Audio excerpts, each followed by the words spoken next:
My name is Keela Brown, and I found out I was pregnant. I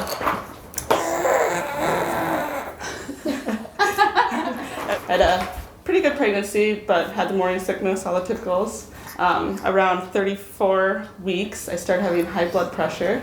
Once I started having small... You know what? Yeah, I'm gonna have we can. Do you want me to? We can go in and bring you downstairs. I can get Calian downstairs and I can just go in there. Here, I got him. Little man. Let me bring this down. He's so cute. Let's run this down there. Just like all these like. Welcome to a Face Project podcast. Face Project podcast.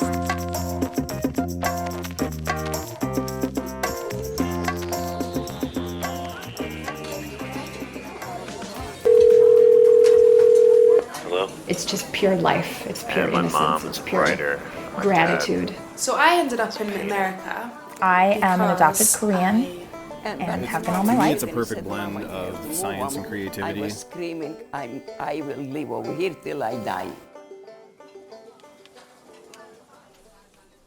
Hi, everyone. Welcome to a Face Project podcast. Stories told by volunteers from around the world that broaden our understanding of the human experience. I'm your host, Natalie Jennings, and this is episode number 9. Lord, it's a miracle!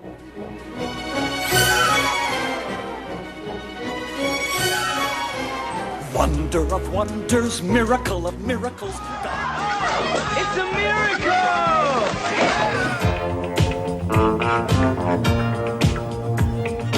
I believe in miracles. Am I alive? It's a miracle! It's a miracle, miracle, a true spectacle, a miracle. It's a miracle. It's a miracle. It's a miracle. It's a miracle. It's a miracle. It's a miracle. It's a miracle. Merriam-Webster defines a miracle as an unusual or wonderful event that is believed to be caused by the power of God. Definition number 2 says a miracle is a very amazing or unusual event, thing, or achievement. Perhaps something like the 1980 Winter Olympics Lake Placid, New York hockey game, where the United States' national team, made up of mostly amateur and collegiate players, defeated the Soviet Union national team, who had won gold medals in 6 of the 7 previous Olympic Games. You've got 10 seconds. The countdown going on right now. Morrow up to Schultz. 5 seconds left in the game. Do you believe in miracles? Yes! Unbelievable.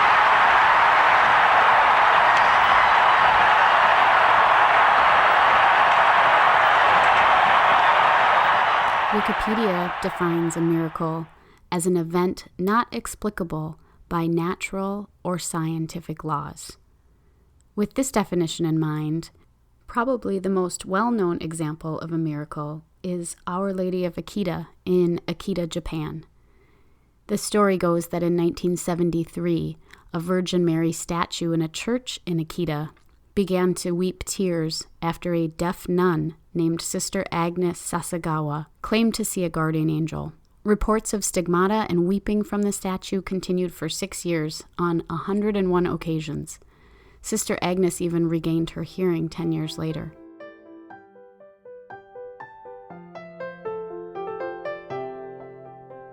Whether you're a skeptic or you believe in miracles, people all over the world claim to experience miracles every day. And in his 1947 essay, Miracles, a Preliminary Study, C.S. Lewis states, "The possibility of miracles cannot be disproven."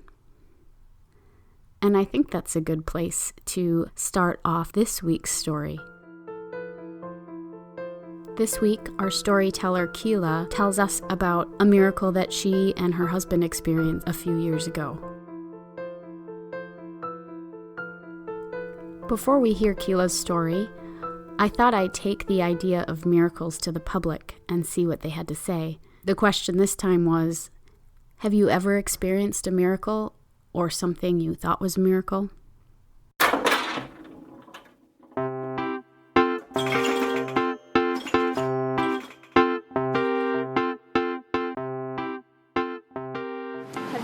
witnessed a miracle or something that you would consider to be a miracle? Yes. I have a daughter with disabilities. I really had a tough time finding friends. And my husband and I really prayed for a friend that would understand who Elizabeth is. And we moved into a neighborhood. About 2 blocks away, there was a Kool-Aid stand, and a lot of kids gathered. And I just started talking to some of the young girls, and I asked their names and where they live. And one happened to be, her name was Elora, same age as my daughter, and very similar in disability. I could not have chosen somebody more perfect for my daughter, and they have been friends for 20 years. I think I've witnessed a few miracles. Yeah. Yeah. Well, I've witnessed the birth of both my daughters, and that's pretty miraculous. Yeah, it's very special. Oh boy. I don't know. About that one, That's a tough one. miracle. Miracle. I haven't, I don't think. In my jewel, are you alone?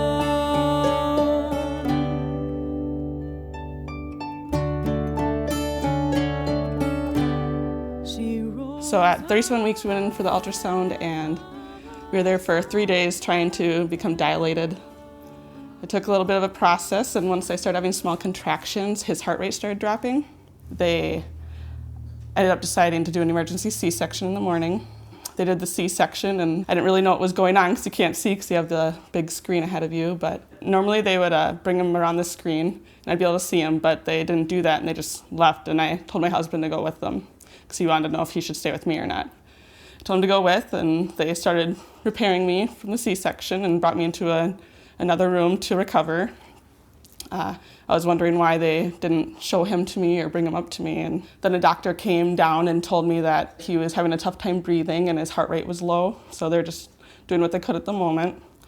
So I just kind of had to stay, obviously, to recover. And then they brought me up to my room a little bit later, and I asked if they could bring me by to go see him because he was in the nursery area that they were working on him. And I just knew I wanted to see him because I knew there was something wrong.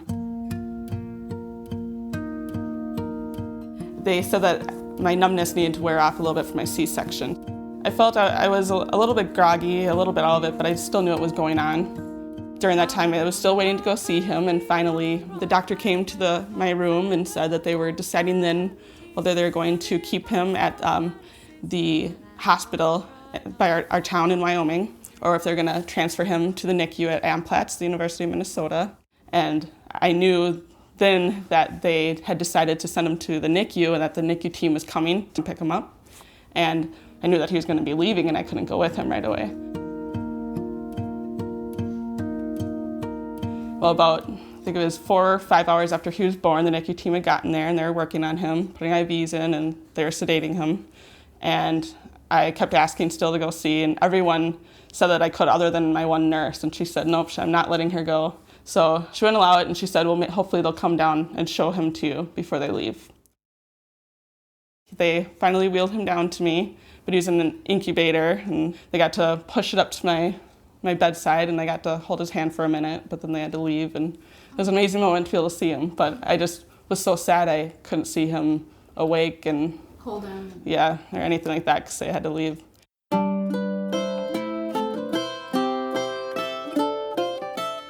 When he was born, it turns out that he had a pulmonary hemorrhage, so he was bleeding into his lungs, and that's why his heart rate was low and he wasn't able to breathe.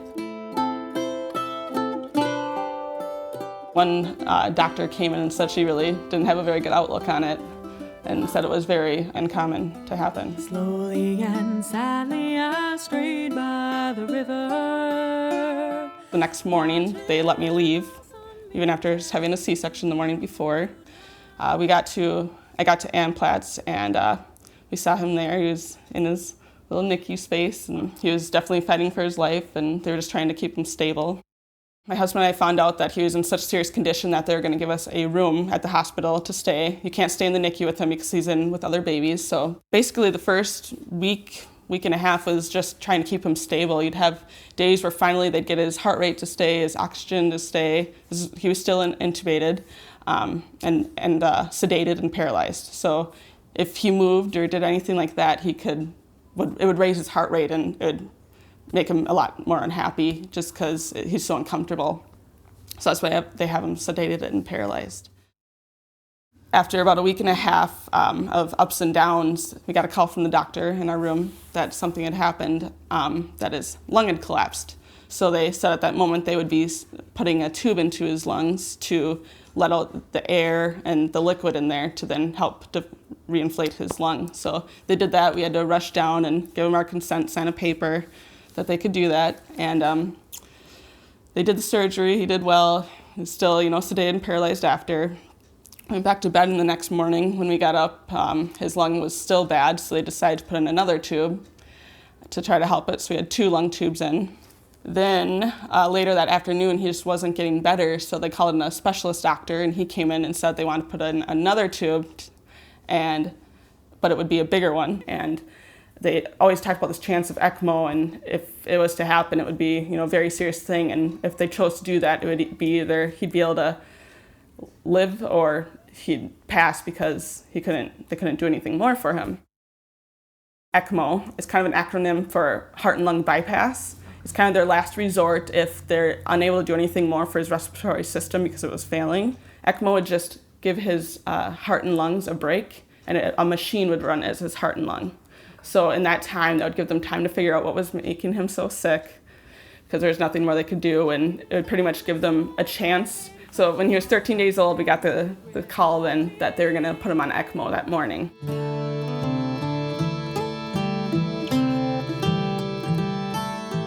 They also, during this whole process, they told us just even a few days in, they saw my husband and I, tearing up after we had heard some news, and the doctor's like, I understand, what's probably going to happen now, and just hearing that was horrible, because the doctors never gave us any hope his first few weeks of life. They never once said, when he makes it.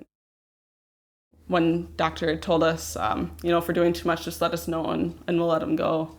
And that was also something crazy to hear. But we're like, no, if you think, you can keep doing more to help him, keep going. You could tell that they didn't think he was going to make it. It was a horrible process of them doing that, and you're just trying to stay so positive, and just try to look at the good and just keep hoping.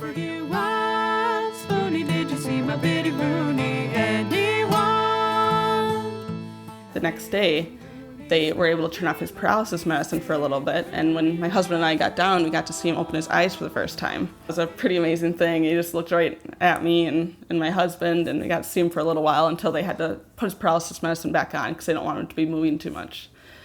So that was great, and things were going better while he was on ECMO, but it was still just kind of a wait to see if his body could recover. 3 or 4 days later, they started having to try trials of turning the ECMO down and off because a child can only be on it for a couple weeks, because otherwise it'll start causing brain bleeds and other things, and they just need to take them off of it. So they started doing these trials, and once they did that, it was pretty scary because no one knew if he would be able to recover off of ECMO. Once they took it off, he actually did pretty good, and they were really impressed. We got to hold him then the next day for the first time. So at 24 days old, he got held for the very first time. He was still intubated, so it wasn't, a big close cuddle, but you got as close as you could and got to hold him. So that was amazing. 24 days to wait to hold your son is far too long. So warm and cozy. So we got to bring him home on March 3rd, which was exactly 2 months from his birthday on January 3rd. And when we brought him home, he was actually only 8 pounds at 2 months. So he was a small guy when we brought him home.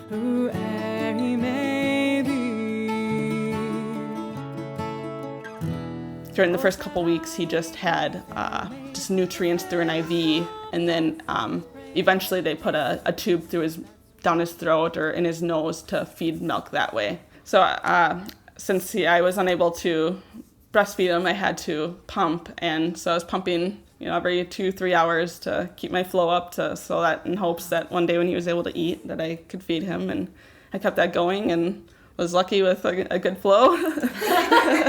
So well, just because under stress, they say it's really hard to do that. So yeah. The scary thing was the doctors were never able to find out, what caused his hemorrhage, and they never knew what the rest of his life would hold for him, and they still don't. But he's been just recovering great since then. Anyone that sees him, you would never know, other than the multiple scars he has on him. You would never know anything happened to him.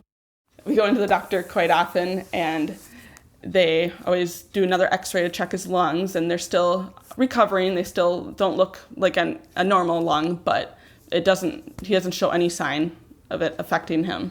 So we're just still going with it and hoping for the best.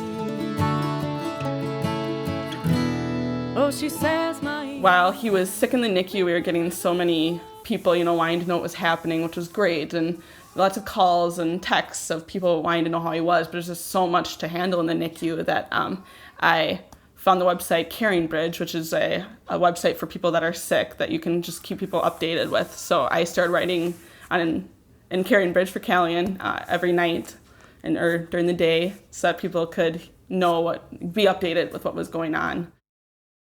The support we found throughout all this was amazing. I mean, his story just got, pushed through so many different people, and people in other states, all around the country were praying for him, and all the people that came forward and spread the word was amazing. We definitely learned to not take things for granted. Every little thing, especially, with a baby, it means so much. Changing their first diaper, which we weren't able to do, for a few weeks. Just touching them, holding them. Don't take things for granted. And it's just an amazing process when you're so lucky to have a child. Oh, she says I love being a mom. It's amazing, and I wouldn't change it for the world, and especially everything he's been through just makes me appreciate life so much more. Miracles do happen, that's for sure. So he's definitely a miracle. Some of the doctors told us he was the biggest turnaround they've ever seen, one of the biggest miracles they've seen. So it's pretty amazing to hear. It really does happen.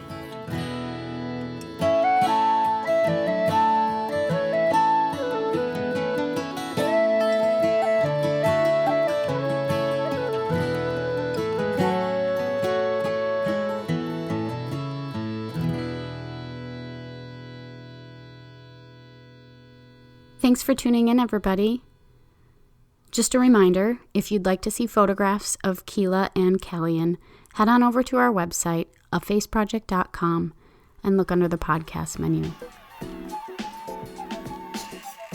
We are getting close to our 10th episode here at A Face Project, and first and foremost want to thank all of our listeners. Without you, we wouldn't have anybody to hear our stories, so thank you very much. Our audience is continually growing, and so is our storytelling community. Projects like these also require resources to produce. So, in the spirit of public radio, we'd like to ask our regular listeners to consider becoming a sustaining contributor. A Face Project's podcast and online content are and always will be free to the public. We want to bring you the most entertaining, educational, and accessible content we can on our bi-monthly podcast schedule. Consider supporting our stories with a monthly donation or a one-time donation so we can continue to create the content that you enjoy. This fund pays for everything from audio production to equipment to some of the organization's staff and services, including layout and design, marketing, photography, copy editing, transcription, and sales. And you can increase, decrease, or stop your donation at any time. So thank you again to all of our current sustaining contributors, all of our current listeners, and our contributing storytellers. We are very excited to continue this project and are grateful to have all of you along with us. This episode was recorded and produced by Daniel Zamzow and me.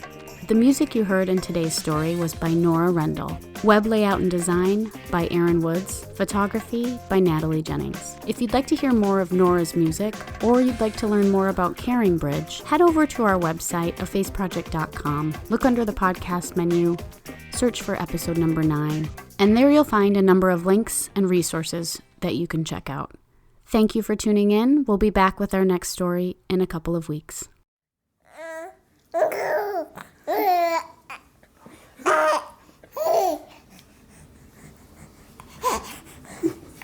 Wow.